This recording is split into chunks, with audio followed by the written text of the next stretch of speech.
La Banque centrale de la République de Guinée rend son système financier moderne, inclusif et résilient avec le lancement ce matin des activités de suite nationale monétique et digitale interopérable.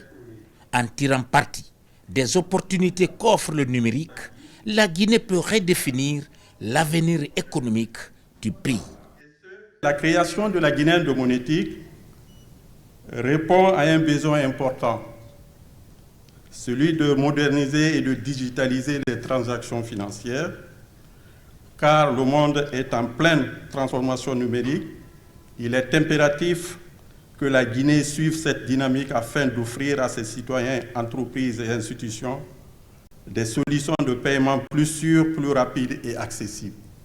Pour nos secteurs d'activité, la mise en place de cette plateforme nous permettra de renforcer l'interopérabilité avec une réduction des coûts opérationnels, une plus grande sécurisation des transactions, une meilleure gestion des risques, une amélioration de l'expérience et de la fidélité client et de participer mieux à l'inclusion financière dans notre pays. Avec ce nouveau système, la Guinée réussit son pari en mettant en production le switch monétique et digital, permettant ainsi aux acteurs de l'écosystème financier de faire des opérations de paiement en toute sécurité, rapidité et de manière fiable. Ce switch national permettra notamment de favoriser l'inclusion financière en interconnectant tout l'écosystème des banques, des établissements de monnaie électronique, des établissements de microfinance et tous les acteurs financiers. Ça permettra également à la population d'avoir un accès élargi à des services financiers.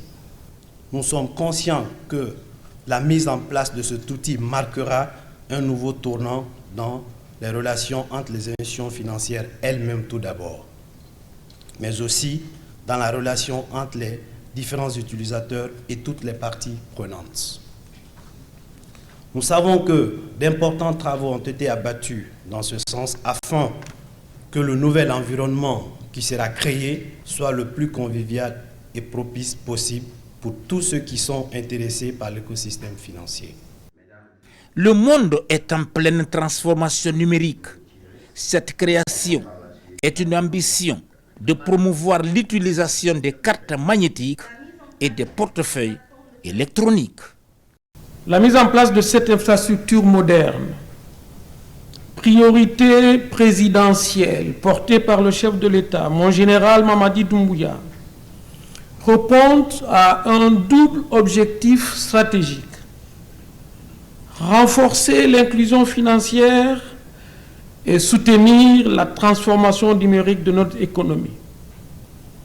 Elle reflète également notre ambition de proposer des solutions de paiement sécurisées, accessibles et adaptées aux besoins concrets de notre population. La monétique n'est pas seulement une innovation technologique, c'est un catalyseur de transformation pour notre économie. Elle permet d'offrir des services financiers accessibles, sécurisés et modernes à tous les citoyens, où qu'ils soient. Elle favorise l'inclusion financière, réduit les coûts de transaction et soutient la lutte contre l'économie informelle. Le Premier ministre chef du gouvernement Amadou Ouriba insiste sur les facteurs qui contribuent à l'amélioration de l'inclusion financière en Guinée. La Guinée, sur le plan économique, a beaucoup souffert de cette inflation structurelle qui a plombé dans une large mesure beaucoup d'aspects de notre économie.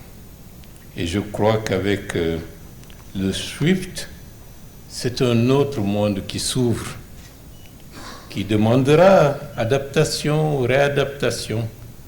Parce que derrière cette technique, je vous dis que c'est un autre esprit, une autre culture, d'autres attitudes qui vont s'imposer à tous les acteurs. Au niveau des banques, les relations entre la banque et ses clients le comportement des agents, la fréquentation des agences bancaires, dans peu de temps, tout cela demandera de se réadapter.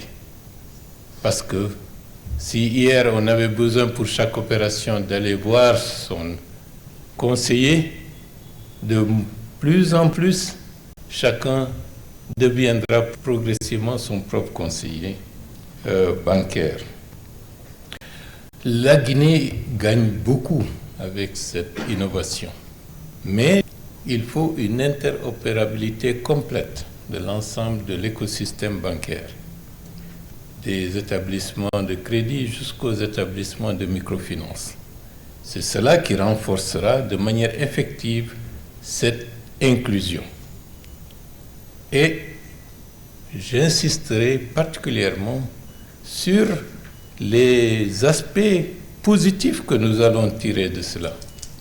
Fabriquer des billets de banque, ça coûte excessivement cher.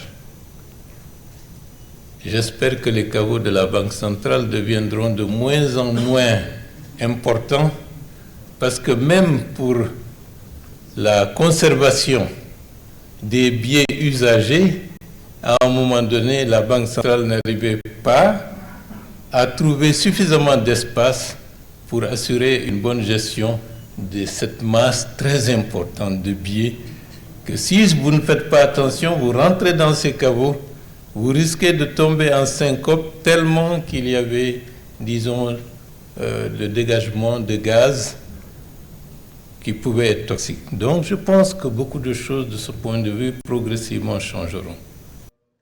Tous les acteurs du système financier et les partenaires au développement sont à pied d'œuvre pour la construction, la promotion d'une économie plus inclusive, connectée et dynamique.